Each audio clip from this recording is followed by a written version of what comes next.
This is episode 165 of the Beyond the Food Show, and today we're going to talk about body acceptance and its intrinsic link to how we engage with food. Honestly, that's the one element that's holding back many women from making peace with food and obviously making peace with their body. So if that's a challenge for you, stay tuned. My name is Stephanie Dodier, clinical nutritionist. I reversed my diagnosis of anxiety, depression, adrenal fatigue, and obesity by going beyond the food. I can tell you one thing, that willpower, discipline, and deprivation aren't the permanent solution to transforming your relationship to food. So how do you leave overeating, emotional eating, food craving, and binging behind you so you have the food freedom to achieve all of your goal and be happy now? As a top 25 alternative health podcast in the world, this is the Beyond the Food Show. Hey ladies, Stephanie Dodier here, and I'm very excited about today's episode. It's been brewing in me for a long time. So if you're listening in time right now, it's actually November 30th, and we're well into the holiday season. We're actually 3 weeks away from Christmas. Crazy, right? I've been sharing with you over the last 2 weeks a whole bunch of tools for you to be successful in the holiday period and actually thrive instead of what many describe as self-destruction. So if you haven't seen any of this and you're like, where are those tools? I need it right now. Go back to episode 164. In there, you will get my holiday survival guide. And if you were or are on my email list, on November 11th, you receive a free 65-page cookbook from me. That was my early Christmas gift for all my community members. So go back and check on that. Now, we've had a lot of events as well for our community member over the last couple of weeks. We had amazing deals for Cyber Monday. The first time ever we gave a discount for 24 hours. So claim your food freedom. Crazy. We'll never do that again. And we've got more deals coming on for December 4th. And that's in alignment with how we need to shift our mindset when it comes to our relationship with ourselves. And the way we choose to engage with the whole Christmas gift giving is part of that shift. Like, we need to take this opportunity to invest into ourselves, into things that are going to make us achieve our goal, not things that are going to really not do anything for us, like things and stuff, but instead investing into us becoming a better version of ourselves. And in a few days now, December the 4th, actually, we're going to start our event for our wait list for the Going to Beyond the Food Academy, the winter session, January 2019, which is the next session. So for everyone that's on the wait list, you will be eligible to purchase your tuition early in advance, a month in advance almost, for the next semester at the 2018 price. And that's a great opportunity for you to shift what type of gift maybe your partner is giving you, or your kids all together, they're getting together, they're buying a gift, and have them or suggest to them what you would like to have. They can take that link, that email that we are sending you on December the 4th and purchase you a gift card. It's going to come with a beautiful gift certificate, and you'll be able to use that to register for the Going to Beyond the Food Academy. So and be a great way for you to make suggestion to your people around you to give you the gift of transformation. But again, you must be on the wait list. So if you're not yet, today's November the 30th. So go and get yourself on that list, stephaniedodier.com/waitlist. And we're also going to have an info session in December 3rd.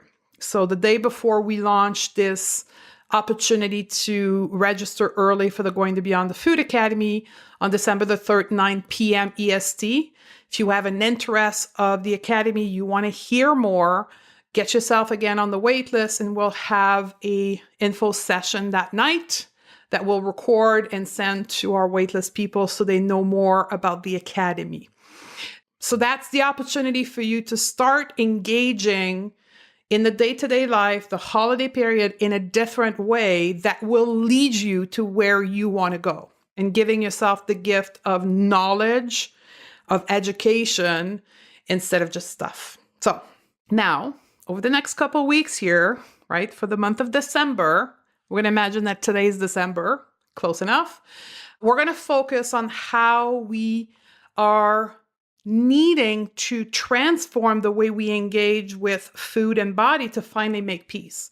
How we need to engage in 2019 differently, and not to be the victim once more of the diet culture, right? This whole phenomenon of weight loss, meal planning, food obsession, getting back on track, January 1st, cleanse, Whole30, like all those kind of stuff, how to not fall victim to that once more, but still engage in making you a better version of yourself, of going towards your goal, but doing it differently in 2019. So if you're here listening to this podcast wanting to make peace with food and body, the last thing you want to do is January 1st to go back on the diet culture wagon, right? Start a new way of eating, a new fasting protocol, a new food philosophy way of eating, like vegan, keto, paleo, or the next liver cleanse. It's about not repeating what led you to be where you are today. And all those things are what caused you to be here. So how can we make this differently in 2019? It's going to be about doing things differently. I know that sounds crazy. I'm just repeating myself, but that's the truth, right? Insanity is the definition of doing the same thing over and over and over again and expecting different results. So what can you do? You can work on the root cause of your relationship to food and body. What is causing it to be what it is today? So to look under the cover, right? To take a bottom-up approach, to look at it functionally, right? To look at it, to understand how the different parts work together to give you what you're suffering with today, which is to not be at peace with food and your body. In the case of relationship with food in our body, like the intrinsic mechanic of that relationship is our thoughts, our emotional capacity or emotional intelligence or our ability to deal with our emotion. It's our mindset. And drum roll, it's body acceptance. And that's what we're going to talk about today. We're going to talk about body acceptance and its role into our relationship to food, that it is food craving, emotional eating, binge eating, any eating disorder, and how it affects how we engage with food. And I want to share a little bit of a story behind that, the reason why I was inspired to talk about this. It's been fueling in me, but an event in my Going Beyond the Food Academy current student group, the one that's doing the fall 2018, where a couple weeks ago, well, almost a month now, we were at lesson 7 of a 12-week journey, a 12-lesson program. And that lesson 7 is about body image. And I've been running this program now 4 times. And every time we get to that lesson, women get really quiet. They have no problem doing lesson 1 to 6 and sharing their experience and trying different things that it is about our past, how we were educated around food, the meditation, the visualization, all the tools we teach. They have no problem with that. But when it comes to accepting their body, yikes, That is tough. Why would that be, right? Why is it so difficult for us to accept our body? Well, one of the things you have to be aware, and what we teach in Lesson 7 in the Academy, is that we have literally been brainwashed, our generation, that you are 60, 50, 40, or 30. We've been brainwashed since we're a little less 3 or 4 years old that to be happy, we must fit society expectation. We must fit the norm. And walking outside of the norm, walking outside of the society expectation in which we live in, depending where you are in the world, is not good. It's dangerous. It causes unhappiness, right? So we've been brainwashed to fit in the mold. And in most first world country, to be happy, in part, we must be thin. Thinness and perfect body culture is what's going to lead us to happiness. And then we're taught that to be thin, which is the step in which we achieve happiness, we must control food. That's the whole diet, weight loss industry that has taught us that. We hear that message. We grow up seeing our caregiver, our mom, do it. We talk about it with our girlfriend in high school, and everybody does it. And the popular girls are thin and the fat girls are bullied.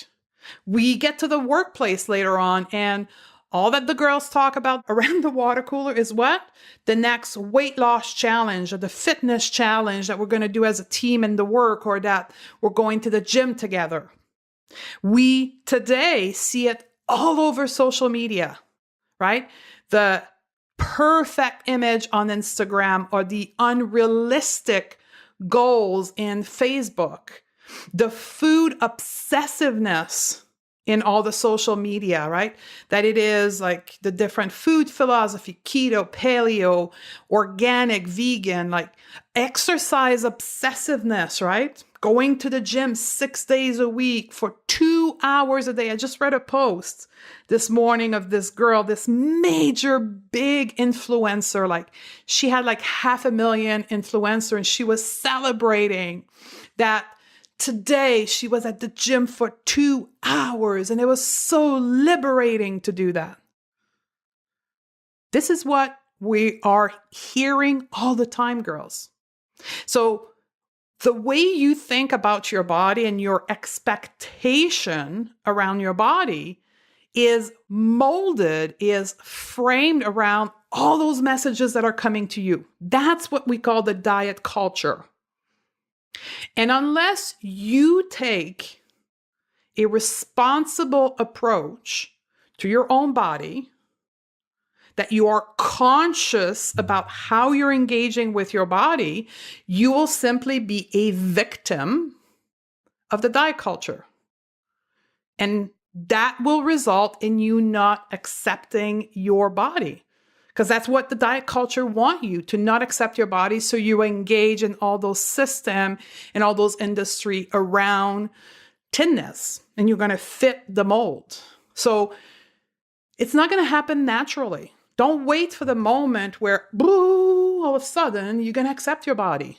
You're going to have to work at it consciously and realize that you will need to step out of the norm of society standard, because what currently molds the society mindset is that thinness model, which we'll learn in just a bit is leading you to complete unhappiness instead of happiness.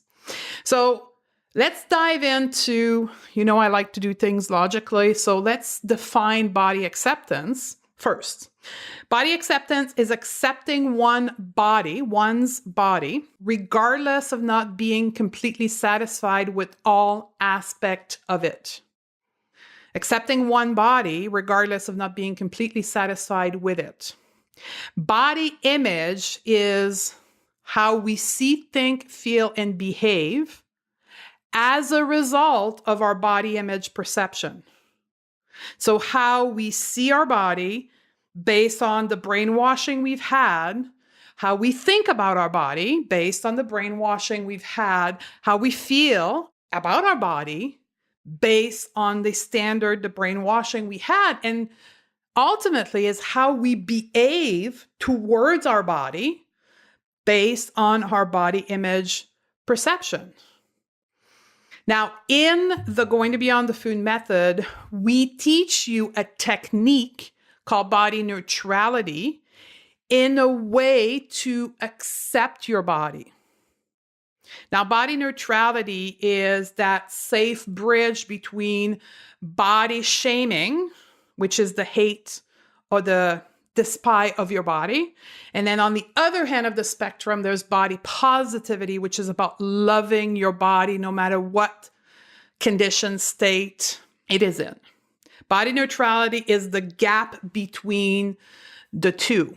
Body neutrality is accepting what is with acceptance, non-judgment, and compassion. It's not good. It's not bad. It is my way of taking the concept of body positivity, which is very difficult for people who've had an out of norm body for their whole life.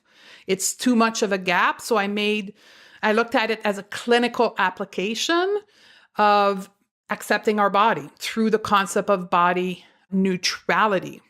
Now, what happens when we don't accept our body and we're not satisfied with our body? What is the consequence of that?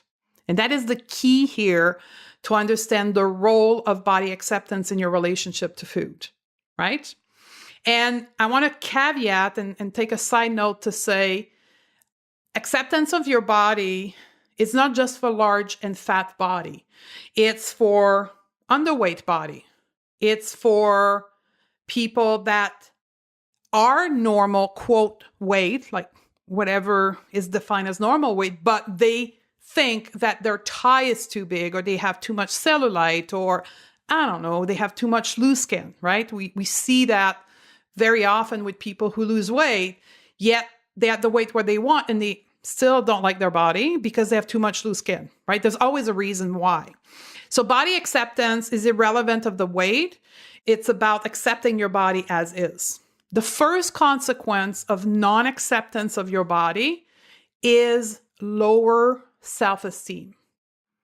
Because of the early brainwashing we've had, which taught us that to value ourselves, we equate it to the thinness of our body, right? Diet culture promotes that the size and the shape of your body equals your worth to the world. And because you don't fit this ideal thin body, therefore you are unworthy. And that lowers your self-esteem. And that's the emotional component that the diet culture plays in to get you hooked into that whole loop of dieting. The result of this worthiness or lack thereof of worthiness, this low self-esteem, is shame. We feel ashamed. And shame is the most toxic emotion we can foster within us. There's a number of studies that are starting to be shared and applied, stating that shame causes physical disease in the body. It's so potent and it's so against human nature that it deforms tissue and causes tissue to get sick. So imagine what it does to our mental health, to our mindset. So lower self-esteem causes the shame, right? Which leads to the second consequence, food obsession, food control, because of our brainwashing of the diet culture we are taught that to be thin, we must control food, diet, right? The solution to get a worthy body is to control food with a lot of willpower. And that, ladies, is the breeding ground for a distorted relationship to food, and for some, for eating disorder. For those people that have been, quote, medically diagnosed as a distorted relationship to food, we say they have an eating disorder. Now, eating disorder and distorted relationship to food, obviously, is on a spectrum, right? So wherever you are in the spectrum is irrelevant. It's all coming from that shame and that lower self-esteem that is in great part driven by your relationship to your body. And that obsession with food, that inability to fit the model of the diet then leads to shame more, and then leads in time with emotional eating and escalate to binge eating and overeating and bulimia and all the escalation of the spectrum. Because let's face it, when you feel a shame in your body, about your body, you are ashamed 24/7, 365 days a year. Because you cannot change the environment. You are in your body all the time. You can't avoid it. So it's extremely toxic and potent, and that leads to the distorted relationship to food. And then side effect of that is perfectionism, because that food obsession, that control of food that you can never achieve, with time will drive in you this need for perfection. If I can only be perfect with my food, I can then be thin, I can then fit society, and then I can be happy.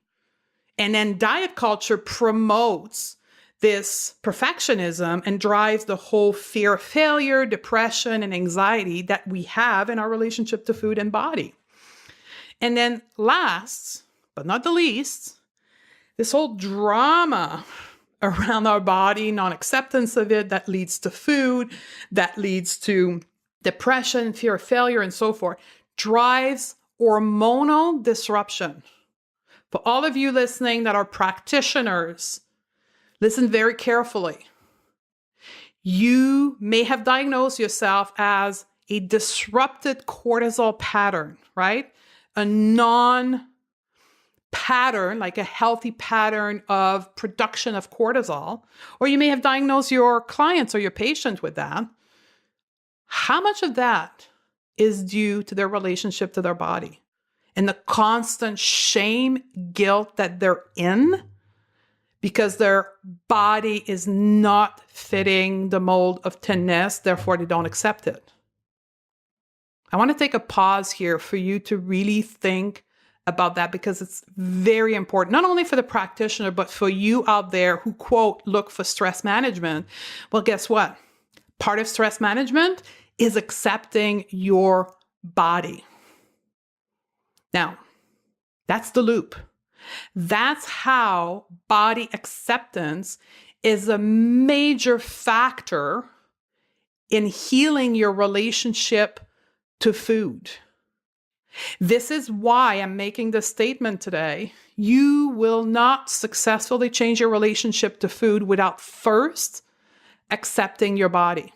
You will try and try and try and feel like a failure because you are resisting accepting your body as is. Accepting your body, in my case, teaching it via body neutrality. What I'm saying today, it's me seeing that via my clients and my patient and my clinical work, but it's also what science is telling us. There was a study that was published in the Journal of Nutrition in 2013, and there will be a link to that study in the show note, stephaniedodze.com/165, that state this: no link between body weight and how we feel about ourselves. They were not able to correlate the body weight and how we feel about ourselves. But what they were able to link together is that the better the person was feeling about their body, accepting their body, no matter what the weight was, the more likely they were to eat well and be active and allowing us to create a positive cycle of health. Likewise, the dissatisfaction with their body discourage people from taking part in certain activity, eating properly, nutritionally sound, and in the future eventually led to weight gain.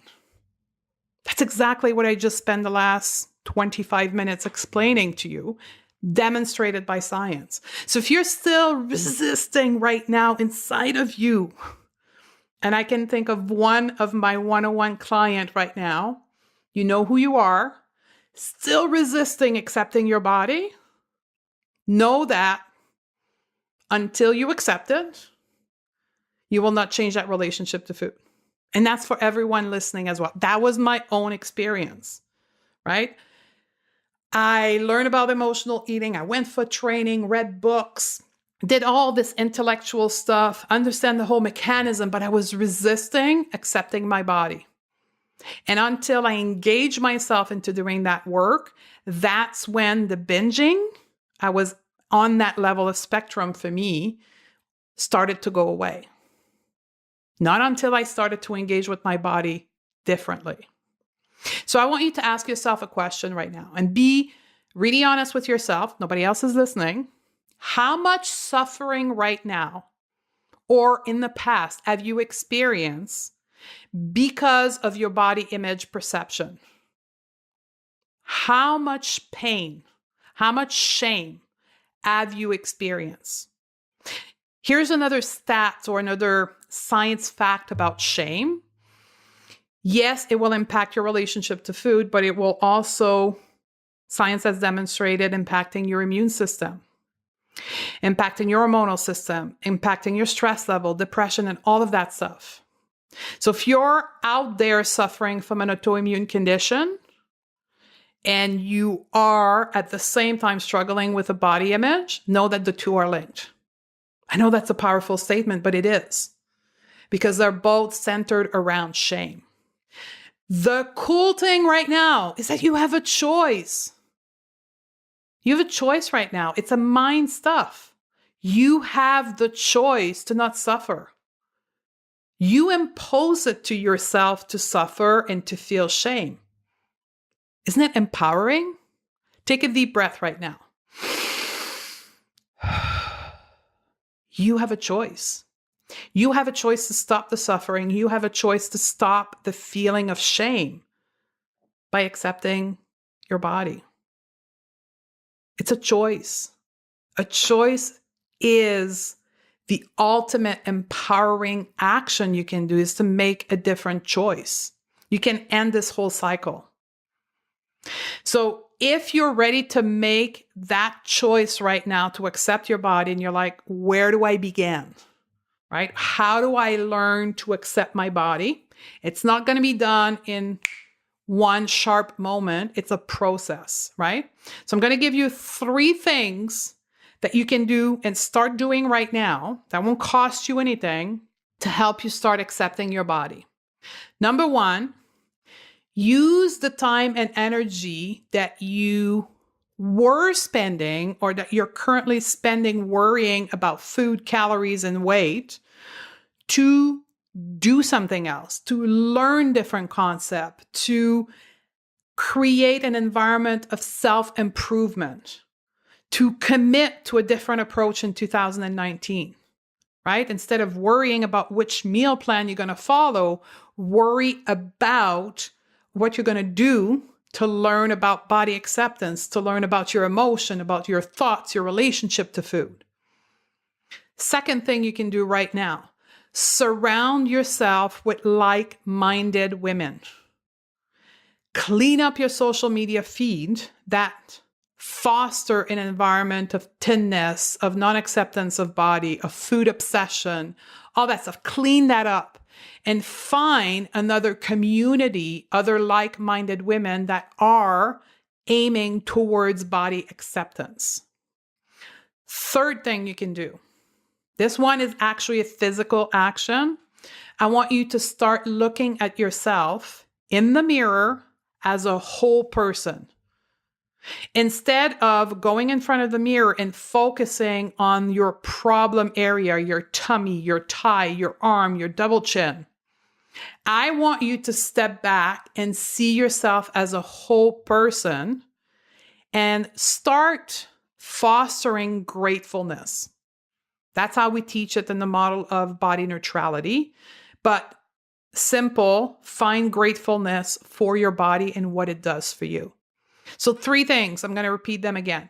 Use your time and energy on other things than worrying about food. Surround yourself with like-minded women and start looking at yourself as a whole. If you want to start diving into that more, podcast 156 and podcast 135 will help you further into different angle of body acceptance. If you are ready to make 2019 a different year and work on body acceptance, I'll be there for you. So I will be holding the Food Freedom Challenge starting January 1st so that you have another option than the next cleanse, detox, Whole30, keto challenge and paleo, whatever thing. I want to invite you to join us in the Food Freedom Challenge starting January 1st. We're going to open registration on December the 11th for that. So watch for that. I'll talk about it on the podcast, but that's going to be an option for you. And stay tuned with the podcast, obviously, for giving you other option. So there you have it, ladies. Hope it helps you understand why accepting your body is honestly non-negotiable, and likely the reason why you may still be struggling right now with your relationship to food if you haven't done the work there. If you think this episode will help another woman, please share and leave me a review if that podcast has helped you as well. Now, the next challenge we're going to explore together for you to start 2019 differently is going to be about motivation and maintaining motivation. I get this question extremely frequently. That's kind of my top 3 question is how can I be more motivated, or how can I stay motivated and maintain my motivation level? So we're going to explore that in the next podcast 166. Until then, I love you girls and looking forward to hang out with you on the next episode. Do you wish your relationship to food and perhaps your body was easier?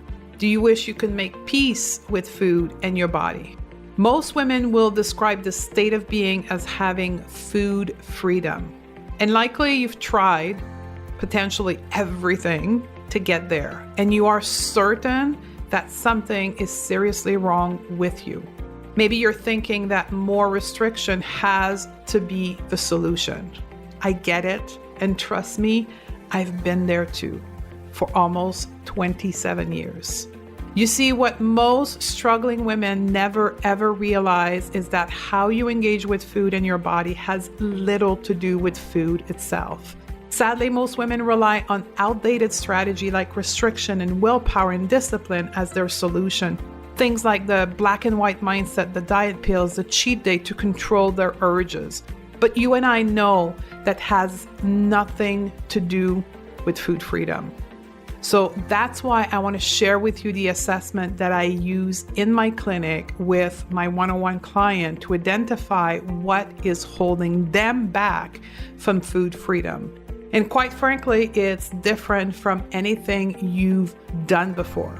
I've created the Food Freedom Score, this assessment tool to give you an idea of where you should be focusing on.